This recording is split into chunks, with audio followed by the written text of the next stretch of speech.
For me, the most important thing is like, how can we make something accessible? What is the best treatment to get an object back on view?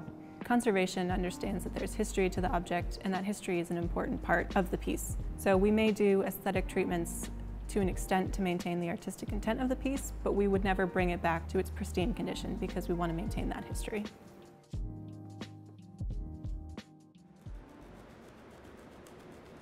I'm Lindsay Ryder. I'm the Assistant Objects Conservator at the Atlanta Art Conservation Center. Stabilization is when we use interventive conservation procedures to minimize the deterioration of an object while also maintaining the artistic integrity of the piece. So stabilization would be if there are pieces that are loose, if there are elements that are broken that affect the structural integrity of the piece. And that would differ from repainting something or something that's more aesthetic but doesn't impact the structural integrity of the piece itself. So the first thing we do when we receive a piece in the lab is we do an assessment of it. You can see that the arm moves because it's only attached with 2 historic nails, and one of the nails is now missing. So stabilization for this piece would be adding a new nail and tightening this nail so that the arm doesn't continue to move, because that will contribute to the deterioration of the piece.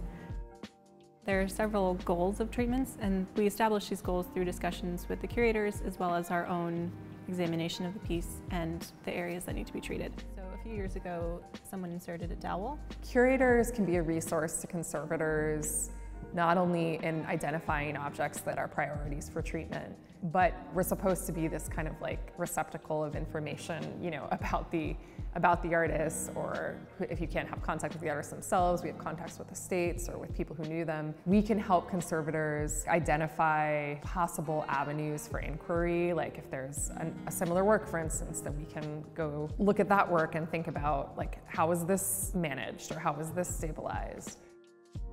A lot of the artists that are what we call folk and self-taught artists, or artists who didn't go to art school, they tend to work in materials that are non-traditional.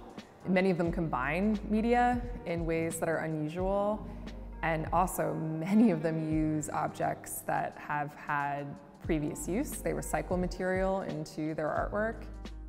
Research is a very important part of my job. I want to make sure I understand all of the different materials. I want to make sure I understand how the artist use those materials, because often artists will manipulate materials in a way that they weren't meant to be used.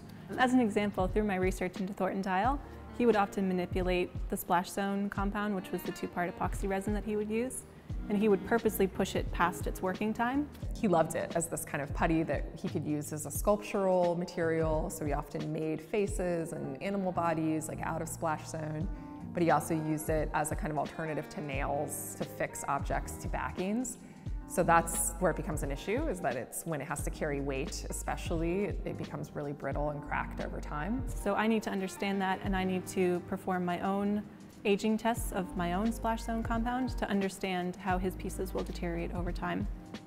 I think that for me, the biggest effect that working with conservators these past years at the High has had is just having to spend so much time with conservators talking about this old rubber tire or these old rusted car parts, and like thinking, you know, about things in such a kind of material way has changed where I place emphasis, I think. Thornton Dial has said something like this, Lonnie Holley has said something like this. They choose these discarded objects in part because they have felt discarded, right? When I'm trying to help people understand what makes this art so brilliant, is always thinking about, again, like the regard that these artists had for the materials that they used. It wasn't just because they had nothing else, it was because they regarded these materials as important.